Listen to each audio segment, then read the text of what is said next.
Hello, hello, hello, YouTube. Leafs. Canucks.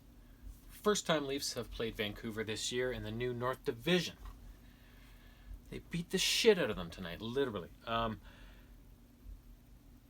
This was a game that I didn't get to watch it in its entirety because on Thursday nights I have an online trivia kind of league that I belong to, which starts at 8 o'clock. So I rush home from work, I eat dinner, I clean up and all that shit, and so I was kind of half watching it and listening to it, and then we had trivia, so I was kind of watching it when I could on mute, and then I watched pretty much most of the third period after everything was after everything was over. But you could tell throughout the whole game, even just by half watching it, that the Leafs dominated the Canucks. Times this year against other teams, they've had sequences of long stretches where they're in the offensive end and the other team can't get the puck away from them, almost like it looks like they're on a power play and they're not. A lot of that went on tonight. I think Ray Ferraro, one of the commentators, said like the Leafs have basically just been able to show up at the rink and just do whatever they want, dictate the game and just do whatever they want to the Canucks, and they couldn't stop them, right? And really it was kind of, to sum it up on the Canucks end, it was like there was no resistance. The Leafs just kind of went and did whatever they want, walked wherever they want, and really did dictate the pace of the game. In the end, the shots were basically double, and the final score was 7-3, and it was quite an interesting game because Spezza got a hat trick. I mean, the oldest guy other than Joe Thornton, who is out right now. The oldest guy on the team, who was on waivers last week or whatever, ends up getting a hat trick. So the way the scoring went down, it was actually, even though the Leafs were the better team throughout the whole game, the start of the game was pretty close because the Leafs would score and Vancouver would eventually answer. And up until it was 3-2 Leafs, it was still close, and then they blew it open and ended up winning 7-3, like I said. So the Leafs opened the scoring. Matthews just kind of came down the left wing, and then they said this was a bad goal, but and it did go along the ice, 5-hole under Demko's stick and pad. But Matthews has this really quick release on his shot, and he's got a really weird way of releasing it sometimes, especially I find when he shoots low.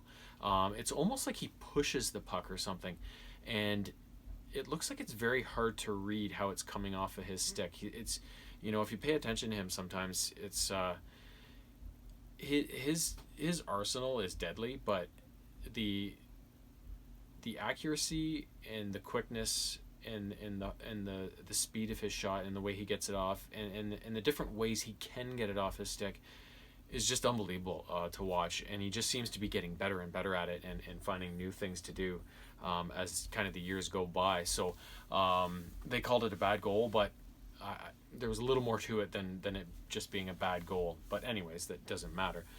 It went in, and that's what we want. So Canucks would tie it later on, 4 minutes later. Near the end of the period, Spezza would get his first goal of the game. They were on the power play. It came to him kind of, he was playing the right point. They gave him some room. He walked in a few strides, let a slap shot rip through some traffic. Hyman was in front screening. In she goes, 2-1 Leafs. Go to the second period. It kind of went the same way. Matthews opened the scoring, and on this one it was similar to the goal that Edmonton scored against the Leafs on Saturday, when McDavid, the puck came around the net, and McDavid immediately sent it back out the way it came as Freddie was going across the other way, thinking the puck was going around the net, and he fed it back the other way right at the side of the net, and Archibald tucked it in on the short side really quickly. And that's the exact same kind of goal this was, with Marner doing the feed from behind the net out to Matthews, who did a little chip shot in past Demko. So that made it 2-1. Vancouver would answer again. Or no, sorry. Leafs would score next. Spezza's next goal, a fourth line goal. Him and Patan and Boyd were either on a 3-on-1 or a 3-on-2. And Patan carried it in on the left side and sent a nice saucer pass kind of rink wide over to Spezza, who then put a really nice wrist shot short side on Demko to make it 3-1, and then Vancouver would come and come back a bit and score their second goal at that point, and it was 3-2. But then it just kind of blew open from there onwards.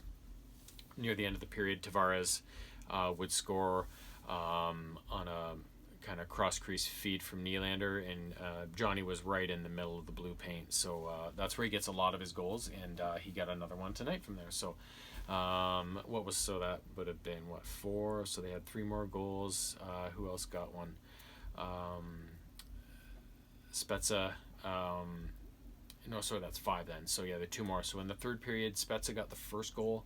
And this was like the goal that was kind of vintage Spezza, right? Like back when he was younger playing for Ottawa. It was, I can't remember who cleared it up the left side, but somebody sent a long aerial pass up the left side to him, and so he caught it with his glove, put it down, and then, flew down the left side and put one of the old, I'm cutting to the middle, no, I'm going outside, and he kind of put the shoulder down on Edler and went around him, and then kind of did the thing where you cut across the front of the crease and around the goalie and got him to drop, and then just kind of tucked it in low, and that's kind of the Spezza, from his most productive years, right, when he was all about the dangle and the dekes and stuff, which I hated. But now that he's a Leaf, it's all good. And then the last goal of the game was Mitch Marner. I'm trying to think. There were so many bloody goals. It came to him. They were working around the zone, I believe it was, and it came to him kind of high right slot maybe, and he just wristed a puck through some traffic that went in clean. So and I don't remember when Vancouver scored their third goal. It was in the third period sometime, but yeah, the Leafs just basically dominated. And the other great thing that happened in the third period is that Simmons was out having a really good shift, cycling the puck, moving it around a bit, generating some chances, and then in the right corner, he just flattened the prized Vancouver rookie Quinn Hughes, or I guess he was a rookie last year, whatever, just kind of pasted him into the boards face first. And so then one of the Vancouver defensemen, Jamie Benn, took exception and then proceeded to have the shit beaten out of him by Simmons. So it was kind of like, oh, we're going to score 7 goals on you and make you look stupid, and we're going to kick your ass too. So, like, this is very exciting to be a Leaf fan at this point, because they never would have had that element to their game in the last few years. So, so the fact that they were able to run around and still generate so much offense and then also play a physical game and get in a fight and stuff like that is just, it's just a thing of beauty, So, yeah, it was just pretty much domination. And as a side note, I'm kind of irritated that Montreal has been winning so many games, and I keep waiting for them to come to ground, because they're not that good. Yes, they made some improvements, some acquisitions. They're still not that fucking good. They're not good enough to be, leading or competing to lead this division.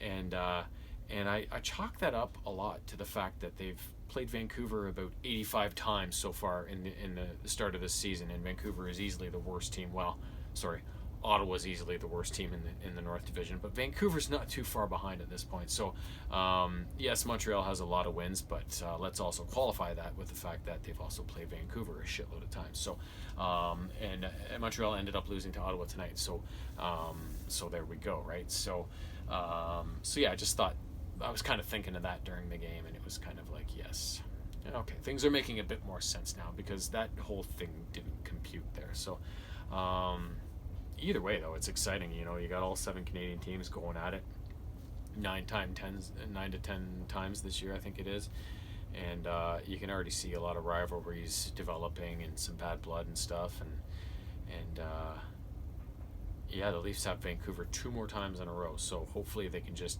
keep kicking them when they're down and get a couple more wins and stockpile those points, and hopefully Montreal can keep losing to Ottawa, because that would be fun.